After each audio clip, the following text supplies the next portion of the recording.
சகோதரர் பக்தசிங் அவர்களின் ஊழியத்திலிருந்து விடாய் துணிக்கேற்ற வார்த்தைகள். மார்ச் மாதம் 14ஆம் தேதி. அவர்கள் அவரை நோக்கி பார்த்து பிரகாசம் அடைந்தார்கள், அவர்கள் முகங்கள் வெட்கப்படவில்லை. சங்கீதத்தின் புஸ்தகம் 34வது அதிகாரம் 5வது வசனம்.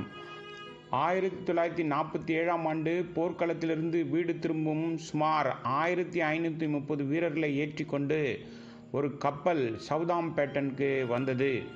கப்பல் வந்ததும் பல நண்பர்களும் உறவினர்களும் தங்கள் அன்புக்குரியவர்களை வரவேற்க துறைமுகத்துக்கு வந்தனர். போரின் ஆரம்பத்திலிருந்து பிரிந்திருந்த தனது வருங்கால கணவரை சந்திக்க ஒரு இளம் பெண்ணும் வந்திருந்தாள். போரோ யுத்தமோ யாராக இருந்தாலும் எங்கள் இருதயங்களை மாற்ற முடியாது என்ற எண்ணத்தோடு அவர்கள் ஒருவருக்கொருவர் மிக விசுவாசமாக இருந்தனர். அங்கே அவள் படகுத்துறையில் ஏறி இறங்கி அங்கும் இங்குமாக பார்த்து கொண்டு அவளுடன் தேடிக்கொண்டிருந்தாள். ஆனால் எல்லா ஆண்களும் ஒரே மாதிரியாக தெரிந்தார்கள். அவர்கள் அனைவரும் ஒரே மாதிரியான சீருடை அணிந்திருந்தனர்.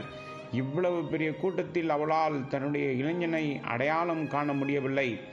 அவள் கப்பல் துறையில் அங்கும் இங்கும் நடப்பதை கண்ட வீரர்கள் கேலி செய்ய தொடங்கினர். அவர்கள் சொன்னதை அவள் கவனிக்கவில்லை. அவளுடைய இளைஞன் அவளுக்கு கடிதம் எழுதியிருந்தான். அதனால் அவன் கப்பலில் எங்கேயோ இருக்க வேண்டும் என்று அவளுக்கு தெரியும். திடீரென்று அவளுடைய பேரின் சத்தம் கேட்டது. ஓ, அவள் மகிழ்ச்சியுடன், இதுதான் என் இளைஞன், அங்கே அவர் இருக்கிறார். ஏறக்குறைய 1000 கண்கள் அவளது கவனத்தை திசை திருப்ப முயன்றது. ஆனால் இவை அனைத்தும் வீண். இதுபோலவே நம் தேவனை அனுபவத்தால் அறிந்தவுடன் எந்த ஆணும் பெண்ணும் அவரிடமிருந்து நம் கண்களை திசை திருப்ப முடியாது. நம்முடைய கண்களும் கர்த்தரின் மேல் நிலையாக இருக்க வேண்டும் என்பதே அவருடைய ஆவலாக இருக்கிறது. அவரது நாமத்துக்காக தீவிரமான உபத்திரவங்களாக இருக்கலாம், கண்டிக்கப்படலாம், ஏளனம் செய்யப்படலாம் அல்லது கேலி செய்யலாம். நம் சொந்த பெற்றோர், நண்பர்கள், உறவினர்கள் அல்லது அண்டை வீட்டாரால் கூட நாம் வெறுக்கப்படலாம். இவை அனைத்தும் விரைவில் அல்லது பின்னர் கூட நமக்கு நிகழலாம். பல விசுவாசிகள் ஆண்கள், பெண்கள், பணம் மற்றும் பதவி ஆகியவற்றால் இழுக்கப்பட்டிருக்கிறார்கள். அவர்கள் தங்கள் தேவனை மறந்தார்கள். ஆனால் நம்முடைய கர்த்தர் நம்மை நேசிக்கிறார்.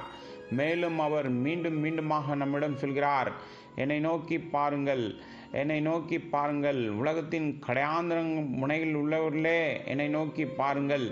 என்னே ஒரு அன்பான அழைப்பு. நம் ஆண்டவர் நம் அனைவருக்கும் அழைப்பு கொடுக்கிறார். உங்கள் கஷ்டமோ சோதனையோ பாடுகளோ எதுவாக இருந்தாலும் நீங்கள் என்னையே நோக்கி பாருங்கள் என்று சொல்கிறார். இதுதான் வெற்றியின் ரகசியமாகும். உங்கள் பயங்கள், உங்கள் கஷ்டங்கள் அல்லது உங்கள் துன்பங்கள் எதுவாக இருந்தாலும் நீங்கள் உங்கள் கர்த்தராய் இயேசு கிறிஸ்துவை நோக்கி பார்க்க அழைக்கிறார். தாவீது மனம் திரும்பினான். துக்கத்தோடு கண்ணீரோடு கர்த்தரிடத்தில் வந்தான். அப்போது அவன் முகத்தில் மகிழ்ச்சி இருந்தது. சங்கீதக்காரன் சொல்கிறான், அவர்கள் அவரை நோக்கி பார்த்தார்கள், அவர்கள் முகங்கள் பிரகாசமடைந்தன. அவருடைய காயப்பட்ட கைகளும் காயப்பட்ட கால்களையும் காட்டி, என்னை பாருங்கள், நான் உங்களுக்கு என்ன செய்தேன் என்று பாருங்கள்.